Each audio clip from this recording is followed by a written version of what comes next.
We did it! This channel has finally reached 1,000 subscribers, so I just want to say a huge thank you to everyone who has subscribed and has been supporting me this whole time. I really couldn't have done it without you, and I say this a lot, but I really am so grateful for all the support I get. So thank you so much for helping me achieve this goal. If you're new here and you've never come across my channel before and you just happen to have stumbled across this video, then hello, my name is Lisa. I'm a musician. I'm in Northern Ireland, and I've been making videos for YouTube since February 2020. So every Friday I've been posting a video, and I really started this channel just as a way to share my journey with learning how to record music. I'd never recorded music before, and so I made some videos to go with it, and I was just sharing them on YouTube for the sake of me trying to keep myself accountable. That I thought if I set myself a goal of making a song every Friday, then I would actually do it, and I've actually stuck to it for 2.5 years. And what's even more amazing is that 1,000 of you out there are enjoying my videos enough to actually subscribe to the channel, which I really didn't expect. And so it was one of my Ko-fi supporters who suggested that to celebrate I should do a Q&A type of video. So thank you, Michael, for that suggestion. So before we start, I actually have a question for you. My question is, which one of my videos is your favourite? Because I'm going to answer that question myself a little bit later on in this video. But I think it'd be interesting to know what your favourite is, because it'll probably be different than mine. Because I always find it's always the videos I don't expect to be popular are the ones that people like. So I'll be really interested to know what's your favourite video. So please do leave me a comment under this video and let me know which one's your favourite. So I'm going to get started with the questions. And first of all, thank you everyone who sent me in some questions, because it's always a bit scary to say you're going to do Q&A and in case nobody actually sends you any questions and then what do I do? So thank you everyone who sent me some questions. I have to say that there are some really interesting thought-provoking questions in here. I was expecting things like, what's your favourite colour or something like that. So thank you for some interesting questions. So the first question is one that I actually get asked all the time, not just by people on YouTube, but in general. People ask me this all the time. And the question is, what age did you start to learn piano? So I actually didn't learn piano until I was I think I was 14, maybe 15, but I think it was 14. But I actually had been learning music for a lot longer than that. I started to learn to play the flute when I was about 7, and I played the flute for years and years and years, and I got singing lessons when I was about 12. So by the time I started to learn the piano, I could already read music really well. I'd been playing the flute for 7 years, so I could read music no problem. That wasn't the hard bit. The hard bit was getting my hands to catch up with what my brain was doing, because I understood how the music should go and how it should sound, but I was trying to get my hands to catch up with my brain, and the piano did not come very naturally to me. Flute and singing kind of has always come naturally to me. I never practiced flute, to be honest. I got by. But the piano does not come naturally to me whatsoever, so I've had to practice a lot and work really hard at it. So the next question is, which instrument would you still like to learn? So I can play the flute, although I don't practice it as much as I should do. I can play the piano, although I'm still learning. It's still very much a learning curve with the piano. I can play the ukulele a little bit. I know the basic chords and things like that, but I wouldn't ever call myself a ukulele player. I can play it a little bit. And I've started to learn the bodhrán a little tiny bit, which is a drum used in Irish traditional music. So no doubt you will see the bodhrán featured in a video soon. And it's just, I'm just learning that for fun basically. But the instrument I would love to learn to play is the harp, specifically the Celtic harp, one used for Irish traditional music. I would love to learn to play that instrument, and I will do someday. It's just that the harp is a very expensive instrument, so but someday I will learn the harp.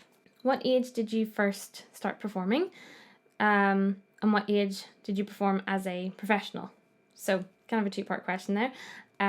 So the first question, what age did I first perform? Well, my very first performance I do remember was a ballet recital. I was about maybe 7 or 8, and I remember that performance really well because I remember how nervous I felt right before walking on stage. I was so nervous. So that was my first time ever on stage. And then I think my first solo performance, at least the one that I remember, was singing a solo in the school choir in my primary school. I was about 10, I think, and I sang Christ Be Beside Me. I remember that. So that was the first time I ever sang solo. And the second part of that question, what age did I perform as a professional? I think I was maybe about 22. It would have been for a hotel performance. Would have been my first, like, I was paid to be there kind of a performance. And I was completely alone. I was playing the piano and singing, and it was actually my very first time ever playing piano in public ever. So that was also quite nerve-wracking. Are you still nervous before performing? No, I don't really get nervous before performing, really. If it's like a big performance, I'll get excited about it. I'll get a little adrenaline rush, but I wouldn't feel nervous, really. The only things I actually get nervous about is really silly things, like if I have to like walk onto the stage. It's the walking part I get nervous about, because I'm always worried, like, what if I trip, or what if something happens, or what if I go the wrong direction, or do something silly like that. It's silly wee things like that that I would get nervous about, and then if there's like an awkward way of getting on stage or something, I'll be nervous about that, but once I'm on stage, I'll be fine. Or if there's like a particularly difficult song in the set that I'm to sing, I'll get like nervous maybe like a second before I'm about to sing it. I get the nerves really quite late, or I'll even get them like halfway through a song if I'm like, oh, here comes the hard bit. I'll get nervous then, but not really. I get more just excited to sing. What video did you enjoy making the most? I have a couple of answers to this one.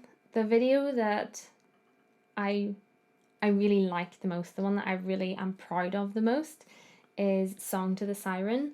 It was the one video that really turned out how I wanted it to turn out, and I really enjoyed creating the song and creating the video, even though it was absolutely freezing. If you haven't seen the video, I'm standing in the ocean, not even like deep in the ocean, I'm standing like ankle deep in some water, but it was freezing cold, like really, really freezing cold. I had a really good time making it because I was getting to be a bit more creative with videos then, and so I think that was the first one that I think went outside of my comfort zone the most with that one, so I really enjoyed that one.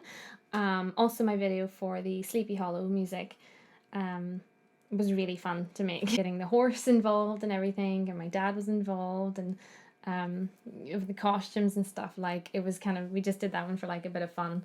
I'm disappointed that like that video doesn't have more views on it, because it was a lot of effort to make that video, but we had loads of fun making it, so I enjoyed that. But the next question is, what is your favourite song? My favourite song is actually Kissing You by Desiree, which I posted earlier this year. Yeah, it's always been my favourite song, and I actually did a piano arrangement of it, the music, the balcony scene from the Baz Luhrmann's movie Romeo and Juliet.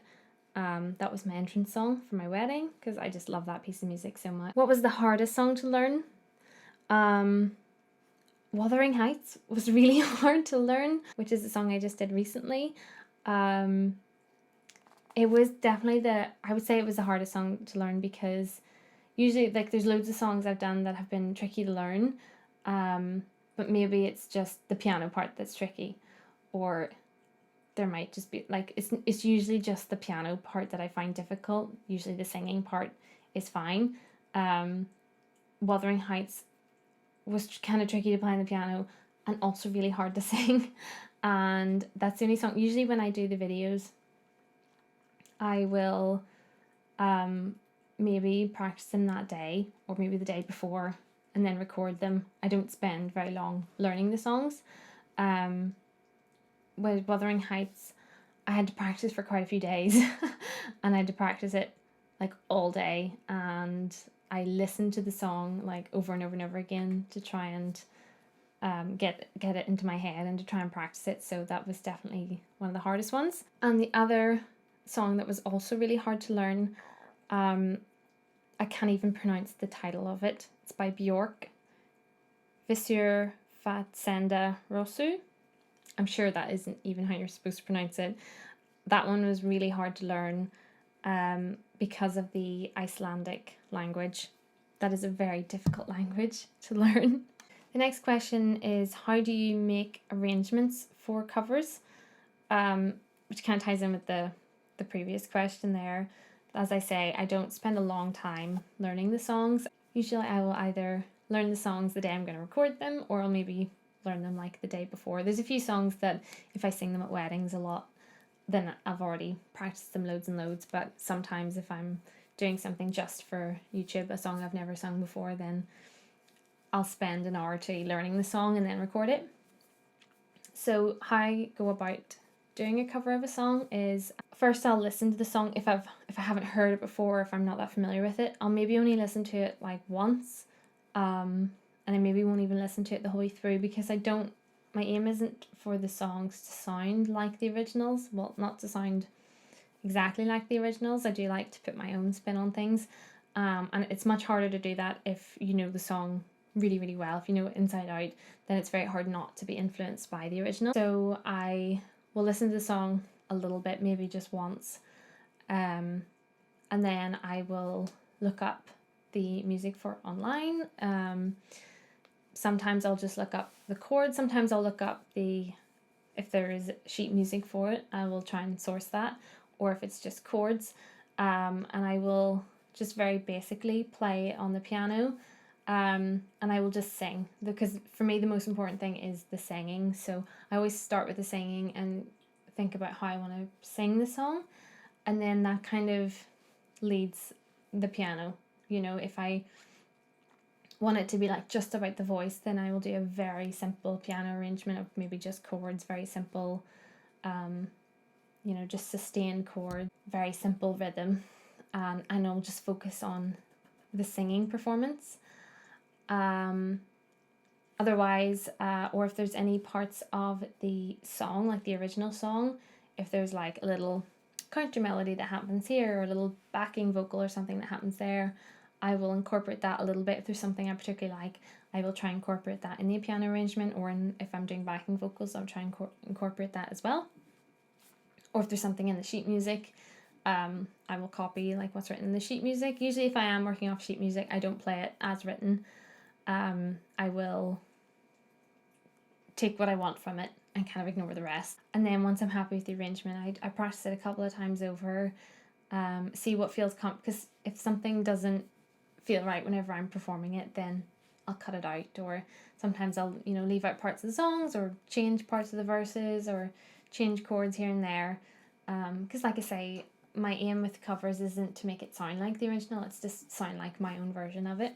But I would like to do a video on how I make covers. I actually did record a video before Christmas of me doing a cover, and I accidentally deleted it. So that's why I think I had said that I was going to post it soon, and I never did, because I accidentally deleted the video. So sorry about that, and I will re-record it again soon. So if you're interested in that, then keep an eye out for it, and I'll show you a little bit more in depth on how I create arrangements for covers.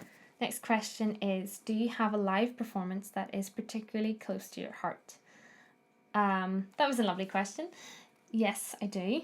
And it was actually of me singing Kissing You, which has always been, as I said, has always been one of my favourite songs. And it was a song that we were performing in the Austrias choir. So I think I was still in university at this stage, and I was still at the point where, so after I'd left school, I didn't know if I wanted to do dancing or acting or singing, and I was kind of still deciding on what I wanted to do. because I had lots of hobbies whenever I was in school.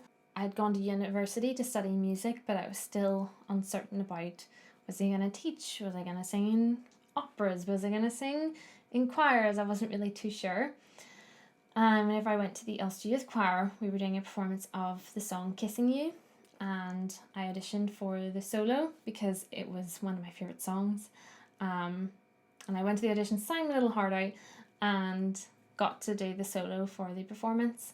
And it was just generally that week of practicing the rehearsals. It was a really good week, and it was during that week and that performance in particular that I knew 100% that it was what I wanted to do. I wanted to be a singer. I wanted to pursue performing as a musician, particularly as a singer. So yeah, that's why that song is important to me. The next question came from my mum, and I had to think long and hard about this question, so thank you for asking a difficult question, Mummy. So the question is, music-wise, what do you think is your greatest achievement to date? So I had to think quite hard about this, but I think the achievement that I'm most proud of would be getting first class honours in my music degree. I worked really, really hard throughout my degree. I was never the kind of student who skipped classes or slept in late or whatever. I showed up to every lecture, did my best. I was one of those annoying students that used to hand in essays like a week before they were due. I was always in the library, was always in the practice rooms practicing. I worked really, really hard in my degree and was really proud in the end I got an overall mark of 80%, which I was really proud of. And in particular, my end of year performance, which is what I really focused on. I focused on, especially my final year, vocal performance and this particular end of year showcase that we were doing. And I got a really high mark in that performance. I was shocked whenever I was told the mark that I got, and was just very proud that I had worked so hard and had achieved what I wanted to achieve and achieved a really great mark. So I think that would be my at least the achievement I'm most proud of anyway. And the last question, is there someone famous who you would like to sing with? If it could be anyone, it'd probably be David Bowie.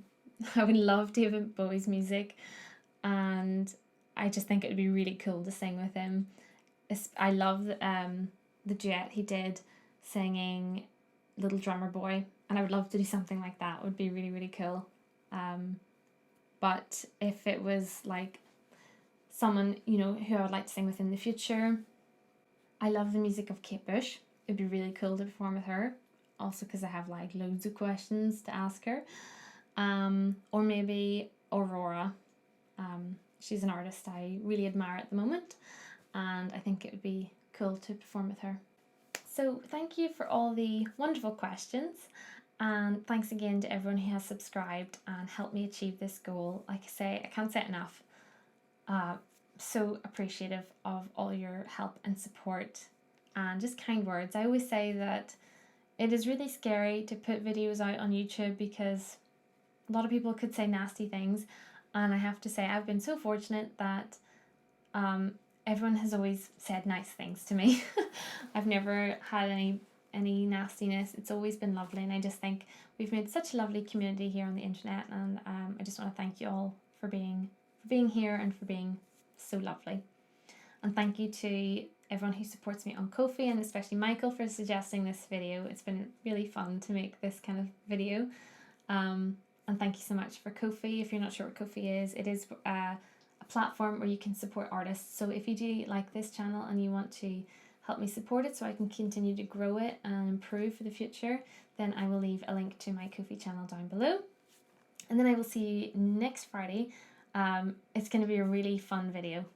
We've worked really hard, and I say we've worked really hard on this video, and I think it'll just be a really good fun one that you'll all really enjoy. So make sure that you keep an eye out for next Friday's video. If you want to receive a notification of when it's out, the best way to do that is to sign up to my email list, which I will leave a link in the description box for that as well. Thanks again, and I will see you all next week.